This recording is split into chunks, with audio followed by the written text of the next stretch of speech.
Hello, welcome to my YouTube channel once again. I have another guest. A self-taught artist, he is well known for his figure, realism, and expressing the emotions of his subjects.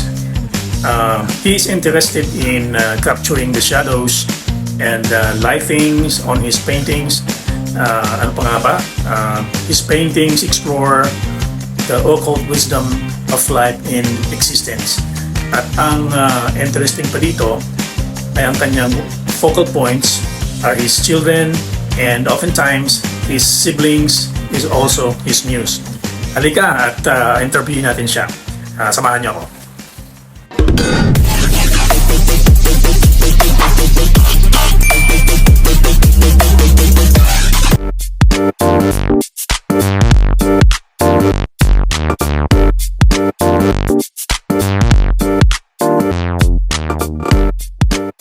Sino nga ba itong ating bida na ang proseso ng kanyang obra starts with his meditations on messages coming from God, and sometimes some come from his interpretations of what happens in the daily life of people, and it revolves around people and connection, both societal and interpersonal.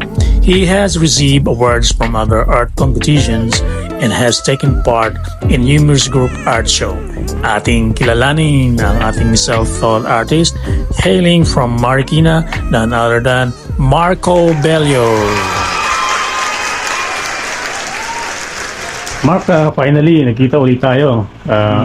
Una, hindi tayo natuloy eh. Oo nga eh. So ngayon, nagkaroon ng oras at ayun, natuloy din finally.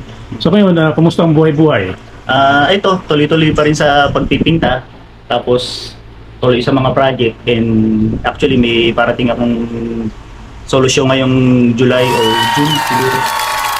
Yun yung mga pinaghahanda ko ngayon. Yan yung pinagkakabalaan mo na ngayon. Oo. So, yung tanong ko, di ba kanina, yung sabi ko na kung paano ka napadpad dito sa sa Marikina, since yung birthplace mo is nasa Cainta, Rizal. Hindi, actually, ang birthplace ko sa Quezon City. And then, nung pagdating ko ng 4 years old, lumipat kami ng Pasig. Tapos doon na ako nag-aral ng grade school and high school. Tapos siguro mga around first year, lumipat naman kami ng Cainta. Doon na ako lumaki. Doon na rin ako nakahanap ng mapapangasawa. So, bali nung lumipat kayo buong pamilya na yan? Oo, buong pamilya na. Okay. Tell us something about your childhood. Di ba, doon ko na rin sa Cainta, nag-elementary at high school. Ano yung mga normal na ginagawa mo bilang bata? Nung bata ako, medyo pilyo ako eh. Saksakan ng kulit, kumbaga. Pinagkakamalan nga nila. Tawag nga nila sa akin dati, unggoy-unggoy. Kasi saan ako umaakyat, sobrang kulit. Tapos palagi ako napapalo.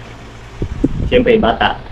Tapos, pero nung nung kabataan ko na yun, talagang hilig ko na yung mag-drawing. So, yun talaga yung parang pinaka-passion ko kahit na alam kung bata pa ako. Yun na yung talagang parang naging libangan maliban doon sa paglaro sa kalsada. Tapos, siyempre may mga barkada palagi napapaaway-away doon sa gilid-gilid. Pag may mga dumadayong ibang taga-lugar yun, naaway namin. Tapos nung lumipat na kami ng Cainta, bago kami lumipat doon, nanalangin ako, sabi ko, hawak-hawak ko yung poon ng Santo Niño kasi truck yung ginamit naming sasakyan. So, sabi ko doon sa Niño, Santo Niño, paglipat po namin sa lugar na titirhan namin, sana po alisin ninyo yung ugali ko na sobrang mapusok. Yun. So, sa awa ng Diyos, nung paglipat namin sa Cainta, at dami ng saraulo doon. Pero, nakakatuwa kasi hanggang sa lumaki ako, hindi ako napaaway doon.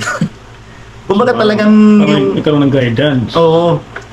Tapos, doon pa na rin siyempre in-enhance yung pag-drawing ko. Doon na rin ako natuto ng kung paano mag-painting.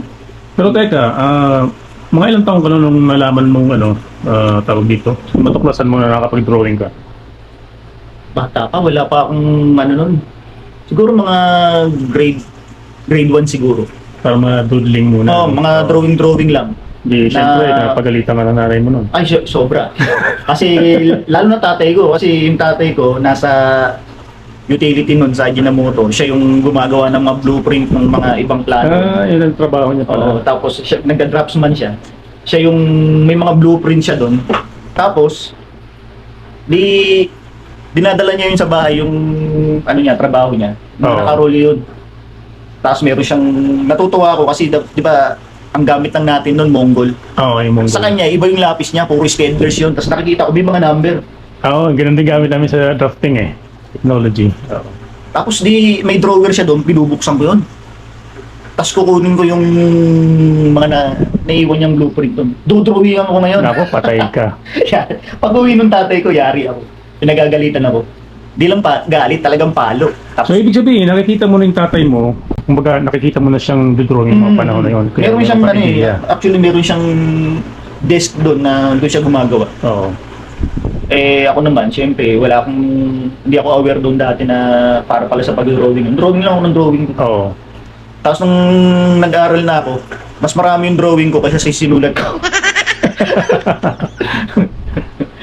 Pero hinahayaan ka naman niya gumawa ng mga panahon na yun. Hinahayaan naman niya, pero more on galit. Galit dahil Pero okay lang, binabayaan lang ako. istorbo siya eh. Lang na yung mga trabaho niya kasi pinakikailaman ko. Oo. Tapos, may ano yan, palagi yan umaga, meron niyang newspaper, dyaryo. Pag nakakita ako ron, hindi ko tinitignan yung mga ano ron, tinitignan ko yung mga doodle doon. Tinitrace ko yun. Trace ako ng-trace. Lahat ng mga dyaryo doon na nakikita kong tinitrace ko. Hindi kaya kahit yung mga Marami na gatas mga ng- cartoons. Yung mga cartoons. yung gatas ng Alaska, Oo. palagi mo bibili nanay ko. Lahat yun may bakat ng May bakat. lapis na pinatungan ko. Ikwento mo sa akin, Mark, yung yung tungkol dun sa tatay mo. Yung nangyari. Yun, oo. Naalala ko. Yung kasi, nung time na yun, may pasok ako noon sa school. So, pero bago ako pumasok, siguro after mga one day before, nagpaalam na ako dun sa tatay ko na sasama ako dun sa ninong ko. Kasi yung ninong ko yung parang naging ko dati. Hindi, ngayon, siya yung parang nag-guide sa akin. Naging second, mo na. Oo, naging Father, second father oo. ko siya. Nagmumural siya. So, ako naman, siyempre, gusto kong matuto. Kasi Saan located yung mural niya, yung studio niya? sa Kaintarin, kakapitbahay lang kami. Pero yung kakapitbahay. niya, yung gagawan niya sa may Pasig sa Sagad. Oo. Yung elementary school doon. So, sinabihan niya ako, sabi sa akin, Mark, sama ka ba? Pwede ka, kasi kailangan ko ng katulong Assistant. mural. Oo. Sabi ko, tawag ko sa kanya nung kuya, hindi ko pa po kaya mag-ano. Di, sumama ka lang. Marunong ka naman ng mag-ano eh. O sige po, sumama ako. Ang system nito, hindi ako nagsabi sa magulang ko na tumuloy ako dun sa paanyaya ng ninong ko. Buwan na magpaalam. Hindi ako nakapagpaalam ng maayos. So, sa madaling sabi, uwian na ng school. Tapos na yung hindi pa ako umuwi. So, inabot na ako ng siguro mga 8 ng gabi. Ang uwi namin, alas 3 ng hapon. So, 8 na ng gabi, nandun pa ako sa nung time na yun, wala namang cellphone pa nun. So, tarantang-taranta yung mga magulang ko, lalo na yung tatay ko, yung nanay ko. Galit na galit. Pag dating ko sa bahay, naalala ko nung pagpasok ko ng pinto, sinalubog na ako ng kaliwat kanan ng pal. Pero, tingin mo, mababaw lang ba yung dahilan yun para saktan ka? Kasi parang ano lang naman baka ng mural o nag-assist ka dun sa ninyo. Oo. Sa tingin ko nung time na yun, parang mababaw. Oo, kasi bigla ka naman sasaktan Oo. na walang Kasi nung talaga, yung tatay ko kasi, di ba? mahigpit kasi talaga siya. Mm. So, pagdating sa akin, lalo na sa akin, talagang mahigpit siya masyado. Hindi ko alam kung bakit. Talagang konting ano ko lang, palagi akong natatamaan nun. Ikaw ba yung panganay? Panganay ako. Sampu kami magkakapatid. Kaya pala. Oo, ako yung panganay. Kaya lahat nung ano ni tatay, palagi ako yung nabubuntungan. So ikaw lang yung artist sa lahat ng magkakapatid? Dati, pero ngayon, 3 na kaming Wow. nag-exhibition. 2 kong kapatid na magkasunod. Siguro pang ilan, pang 5. Saka pang 6. Related ba sa'yo yung Belyo na isa? Si Ernie, Oo. pinsan namin. Kaya pala ako kasi nakasama ko rin minsan. Ayun, magaling din yun. So, Oo. hindi, si Ernie din, ano naman yun, parang ako din yung nag-guide sa kanya. Ayos. Oo. Tapos, tinulungan ko rin para makapasok sa art scene. Sa awa naman ng Diyos, nag-strive na siya ngayon. Tuloy-tuloy lang. Ayun. Tapos yung mabalik ako doon sa kwento ko doon sa tatay ko. Kung iisipin ko ngayon, yung ano niya, yung ginawa niya sa akin, hindi ako magiging ganito ka strong na ano. Kasi that time, pakiramdam ko palagi na ako yung napagbubuntungan lang. Yun lang pakiramdam ko nun. Pero ngayon pag iniisip ko, nakatulong din pala. Possibly din kasi baka ang hinahabang tatay niya sa iyo, yung responsibility bilang panganay. Tama. Asan ba yung ano mo, responsibility mo? Tama. Na dapat nandito ka, nag-guide. Lagi kang layas parang ganun. Ganun yung ano kasi palagi akong alis ng alis. Pero yung pagiging artist mo noong mga panahon na yun, hindi ka naman niya pinipigilan. Hindi naman. Parang okay lang, kung ano yung gusto mo, gawin mo, parang ganun. May time lang na naalala ko rin nung sumali ako ng competition. First time kong sumali ng GSIS. Nangihingi ako sa kanya ng pang-frame sana ng painting. Nag-aalit sa akin. Sabi niya sa akin, pinta ng mahihita mo dyan. Magtrabaho ka. Ano mapapala mo dyan? Magugutom ka dyan. Oo. Nung time na yun, sinabi ko lang sa kanya, tapos umiiyak na ako, tumaligod ako. Tumuloy luha. Sabi ko, pagdating ng araw, yan ang ipapakain ko sa inyo. Tama. Di ba? Sa awa naman ng Diyos, hindi. Yung salita ko na yun, hindi naman salita para makasama sa kanila. Oo. Sinabi ko yun para mag-push ako lalo na ipakita sa kanila na yung sinabi ng tatay ko sa akin, mali. Kumbaga, pagdating ng araw, yan ang itutulong ko sa inyo. Ayos, oo. Sa awa naman ng Diyos, nakakatulong naman ako sa kanila ngayon. So, saan yung tatay mo ngayon? Retired na siya ngayon, so, nasa bahay. So, kumusta naman siya ngayon? Okay naman, kaya lang may pa siya may maintenance kasi may epilepsy tatay ko. So, ito na ngayon yung provider para sa kanya, di ba? Bumalik sa kanya di ba? Kaya pag pupunta ako doon, kumain ka na. Sabi ko, tay, may kape. Sabi, sige tay, kape. Siya na yung titipla ng kape para sa akin. Tsaka, blessed ka naman kasi yung tulong mo napupunta naman din sa kanila, sa kapatid mo. Kung ano yung kailangan nila, ibibigay mo.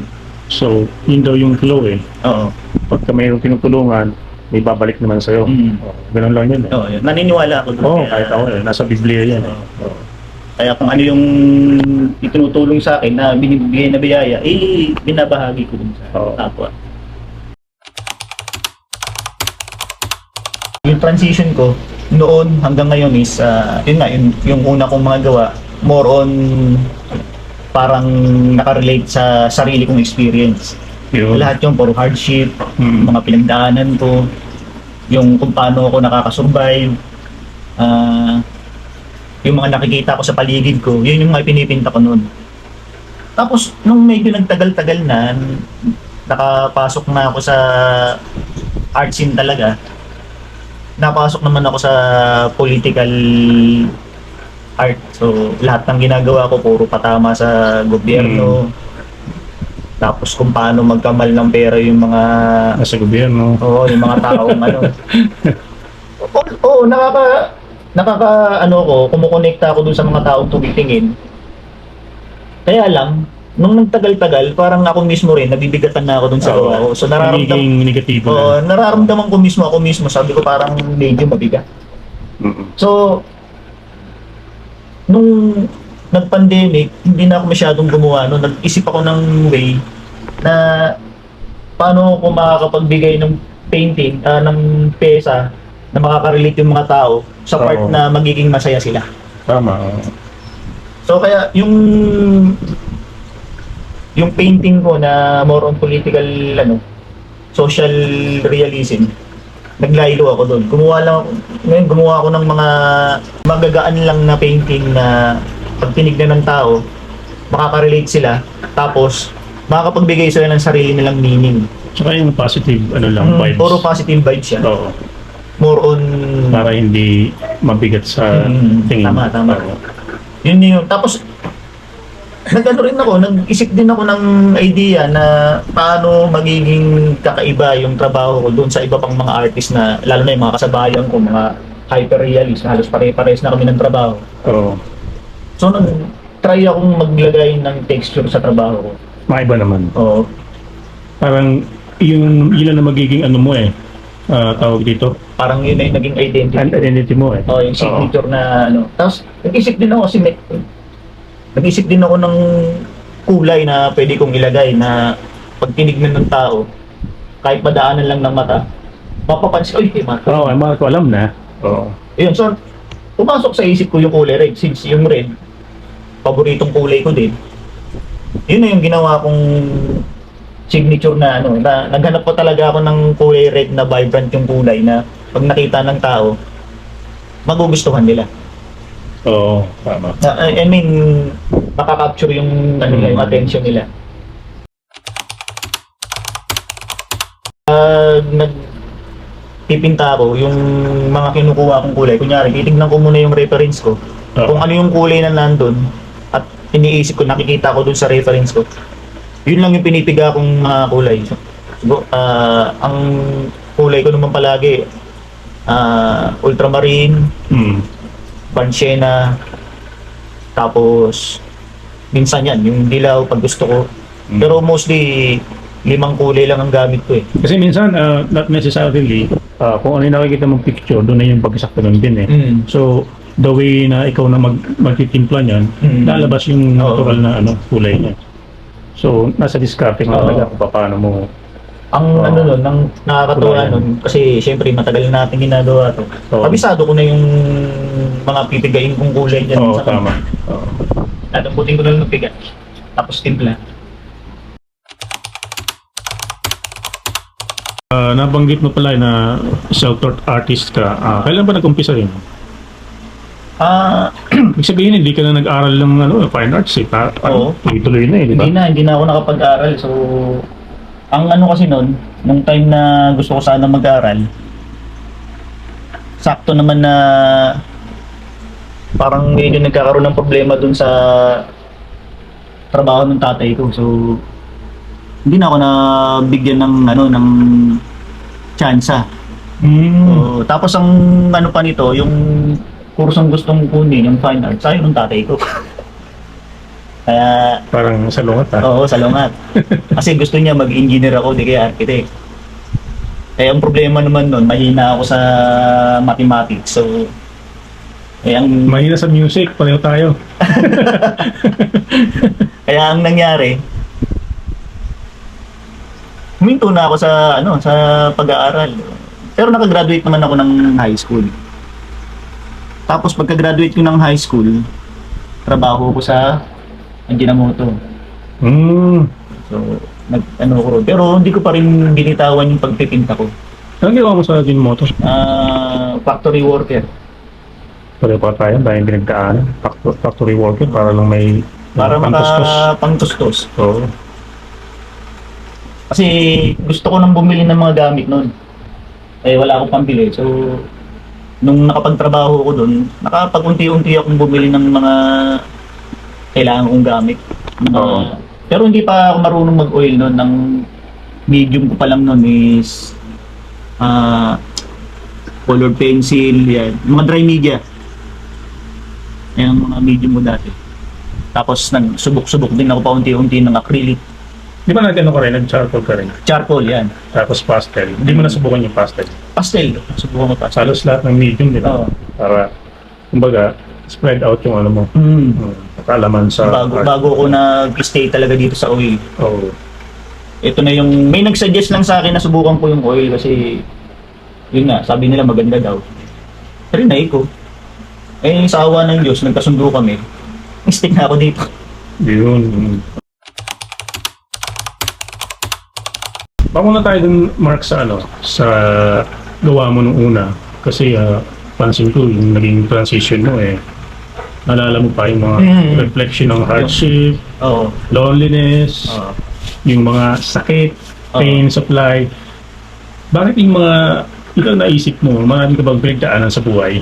Ay, sobra. So, yung ano na yun, yung mga painting ko na yun, ano yun eh, parang doon ko kasi nilabas yung parang galit ko sa mundo. Hindi naman galit sa mundo, yung iniisip ko bakit sa akin nangyari to. Lalo na nung time na pagka-graduate ko ng high school, nagkaroon ako ng sakit. So, iniisip ko, sabi ko, bakit sa akin nangyari yun? Doon sa ano na yun, doon ko nakukuha yung ano. Parang hindi yun naging reflection mo. Oo. Tapos Yung- biglang lumitaw na dun sa Oo, mga yung painting ko na yun. Doon ko na paintings. ay kumbaga na sasabi yung ano ko, yung mga hinanakit ko. Kasi minsan yung mga taong nakapaligid sa akin parang pakiramdam ko hindi na ako napapakinggan. Yun. Through drawing tsaka painting, doon ko na ilalabas yung mga hinaing ko. At higit pa dyan ay ang pag-share mo sa viewers. Messages of God through your work. Gaano ka kalapit sa Kanya? Masasabi ko siguro hindi ko alam kung gaano ako kalapit eh. Pero ang alam ko, pilit kong inilalapit yung sarili ko. Hindi ko lang alam kung gaano kalapit, pero pilit ko siyang inilalapit yung sarili ko through my paintings. So, ipinapakita ko yung mga mabubuting gawa ng Ama, ng Panginoon. Yung mga biyaya niya sa atin, tulad nitong nagawa ko ngayon, na isang batang inosente na parang nananalangin, na parang walang kamuwang-muwang. So, dito pa lang makikita natin na kung ano yung saloobin niya, kung ano yung mensaheng ibinibigay niya sa atin. So, yung bata nananalangin na wala pang masyadong kamuwang-muwang, tayo pa kaya na meron ng mga sariling mga isip, mga pangunawa, bakit hindi tayo minsan manalangin? Magpasalamat lalo na sa mga biyayang ibinibigay niya sa atin. Amen. Amen. Meron ka bang gustong i-share sa mga manonood o sa mga gusto magpinta? Yung mga kabataan na hihilig din magpinta, baka meron kang gustong sabihin sa kanila? Masasabi ko lang, kung meron silang mga nararamdaman sa sarili nila na may talento sila, lalo sa pagtitinta, eh, tuloy lang, go lang. Maraming mga paraan para maging inspirado sila para makapagpinta. Kailangan lang nila ng tiyaga, pagpupursige, at saka huwag masyadong magpapa-apekto sa mga nakapaligid, lalo na sa mga negative na masasagap nila sa paligid. So, yun nga, basta tuloy lang, i-enjoy lang yung pagpipinta o pag-drawing o kung ano man yan. Tapos, Harangan mo ng sibat. oo, tuloy lang. Parang yung nangyari sa atin. Oo, yun nga eh. Harangan mo ng sibat, Oo. o nabitil nila. Oo. Walang makakapigil basta Walang gusto. makakapigil, Oo. oo. Basta gusto natin, walang makakapigil. Ako nga, ultimo ko mismo, tatay ko, may pigil sa hangarin ko. Pero ngayon, sa awa ng Diyos, dahil sa pagpipigil niya, lalo ako nagpursige. Correct, tama lang yan. Habang inaano to eh. Oo, habang sinasakal ka, lalo kang nagpupumiglas. Oo, tama. Yun. Meron ka bang gusto mong pasalamatan? Unang-unang, papasalamat ako sa ating Ama na nagbigay ng talento sa akin simula nung pagkabata. Papasalamat din ako dun sa tatay ko na naghigpit sa akin, na siyang naging parang inspirasyon ko. Siya yung parang naging ano ko na magpatuloy ako lalo sa pagpipinta ko sa pangarap ko. At papasalamat din ako sa misis ko na nung una siya rin din yung pumipigil sa pangarap ko. Pero sa awa naman ng Diyos dahil sa matibay namin pagkasama, nagkakaunawaan na kami. Oo. Siya na rin naman yung dati ko pa na inspirasyon, tsaka yung pamilya namin na nabuo. So, tsaka sa mga, lalo na rin dun sa isang artist na nakatulong sa akin, si Kuya Bernard. Maak. So, siya yung nagdala sa akin, nag-introduce sa akin sa RC na hanggang ngayon, pinagpapasalamat ko yun kasi kung hindi dahil sa kanya, wala ako ngayon sa RC. Siya ang nagpakilala sa akin. Tapos, yung mga artist din at saka mga art curator na along the way nakilala ko at hindi nila ako iniligaw. So, bawat tanong ko sa kanila, bawat punta ko, tama yung mga ibinibigay nilang impormasyon. So, salamat sa inyong lahat. Thundercats, sa pagbisita at sa awa ng Diyos, natuloy din yung ating interview. Thank you. God bless. And please subscribe and share Thundercats on YouTube.